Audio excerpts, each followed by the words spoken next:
Esse vídeo aqui é polêmica. Hoje eu vim fazer polêmica. Talvez vão ter profissionais aqui da área de saúde que vão vir depois querer falar comigo, que é o seguinte: falar sobre o passado não resolve o nosso futuro.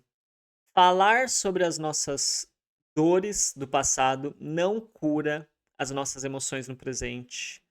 Não cura os nossos traumas, não cura, na verdade os nossos traumas não cura a ideia de trauma, né, porque traumas, no final das contas, os traumas eles não existem. Aí você pode até dizer: "Mas como assim? A pessoa ela vivencia um trauma". O trauma ele não existe. Trauma, ele não existe. Existe, na verdade, uma outra coisa que faz a pessoa acreditar que ela tem um trauma e que ela vivencia um trauma.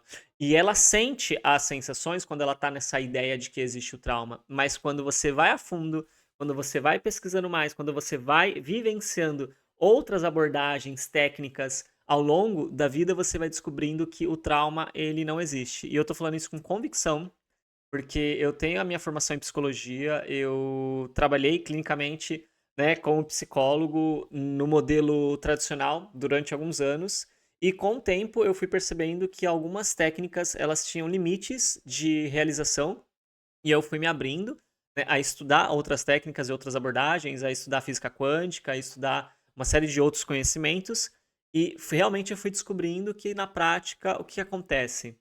Quando você fica repetindo algo sobre o passado, quando você fica repetindo algo sobre aquilo que aconteceu, por mais que aquilo aparentemente para você seja, no sentido de terapêutico, de parecer que tá ficando leve, de parecer que tá aliviando, aquilo não te faz romper com aquele ciclo, aquilo não te faz soltar aquele ciclo. Então, se uma pessoa, isso eu tô falando na prática mesmo, coisas que eu vivenciei várias vezes. Se uma pessoa, ela consegue se libertar, né, e se curar ali de um suposto processo traumático, e ela levou 1 ano para esse processo, no geral o que aconteceu? Ela ficou ali 9 meses falando sobre aquilo, para que em algum momento ali ela aceitasse a ideia de quê?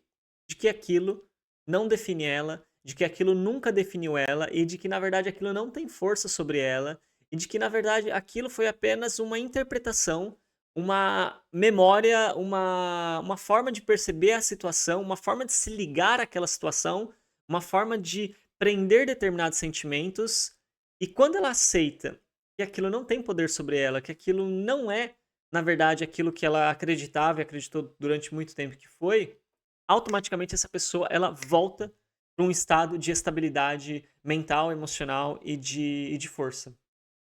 Eu sei que vai ter muitas pessoas que podem vir com diversas e outras percepções, assim, tal, mas eu realmente estou falando de algo, assim, que eu vivi com várias pessoas, vivi em processos pessoais e venho vivenciando com as pessoas e ele funciona. E eu não sou a única pessoa que está falando sobre isso. Tem um monte de terapeutas, de profissionais, né, que trabalham com desenvolvimento humano na internet que estão trazendo essa percepção. Por quê? Porque é algo real.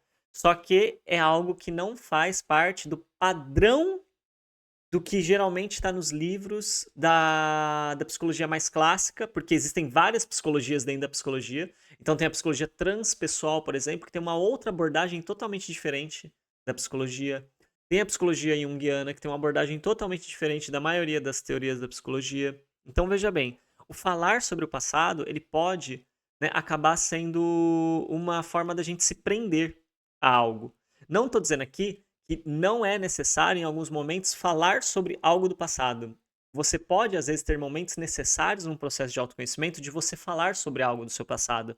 Só que a questão é, não é ficar repetindo sobre aquilo e sempre lembrando aquilo que você vai superar e vai ultrapassar aquilo. O que realmente conta é a postura que você vai tomar diante do seu momento presente de autorresponsabilidade, por mais doloroso que aquela experiência possa ser na sua vida, porque eu sei que essas experiências elas são devastadoras, elas são dolorosas em muitos casos, só que o que nos sobra depois de tudo isso ainda é a autorresponsabilidade da gente escolher seguir a nossa vida inteiros e inteiras e não permitir que algo defina ou que coloque sobre a gente um rótulo, um limite, uma incapacidade, uma dificuldade que na verdade a gente não tem. Por quê? Porque a nossa mente, o nosso sistema psíquico, ele é plástico, ele é extremamente mutável. A neurociência já provou que a nosso sistema nervoso central também tem neuroplasticidade. Então, quer dizer, a gente cria novas redes neurais, a gente conecta novos neurônios, a gente é capaz de estabelecer linguagem, mesmo depois de lesões, onde áreas da linguagem foram comprometidas. Então, o nosso cérebro ele se adapta fisicamente e a nossa mente, psiquicamente, também se adapta.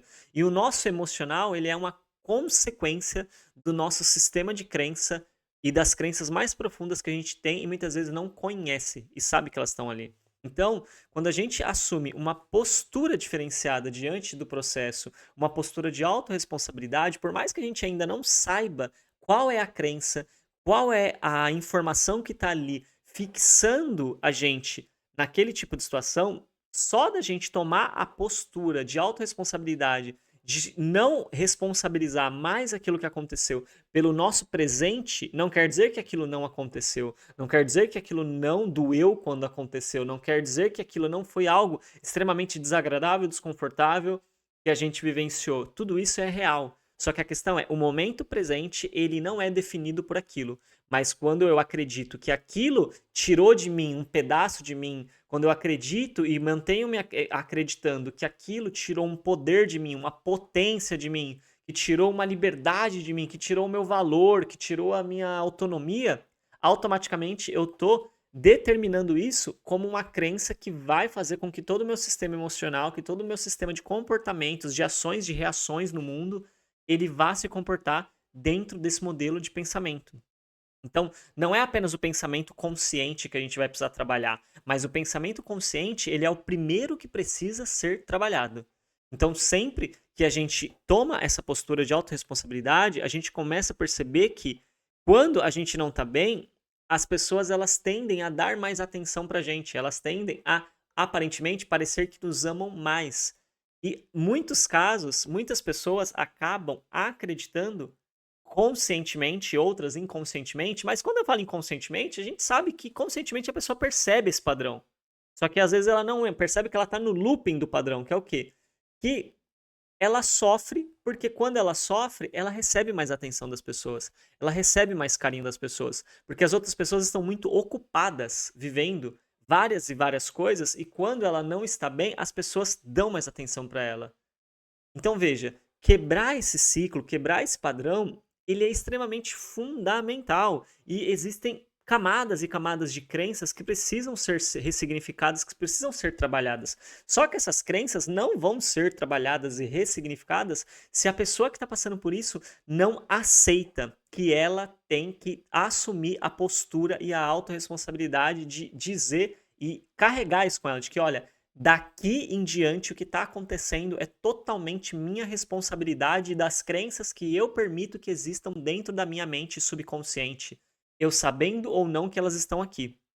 Porque mesmo que eu não saiba, se eu começo a procurar e se eu procuro ajuda e eu vou atrás de quem sabe me ajudar com isso, eu vou encontrar. Sempre a gente encontra, sempre tem solução. A solução sempre se apresenta para quem aceita a solução. A grande questão é, o nosso modelo de entendimento, de tratamento, de acolhimento, ele é um modelo pautado no sentido de que a pessoa ela é vítima de uma situação e essa situação acabou determinando uma realidade para ela.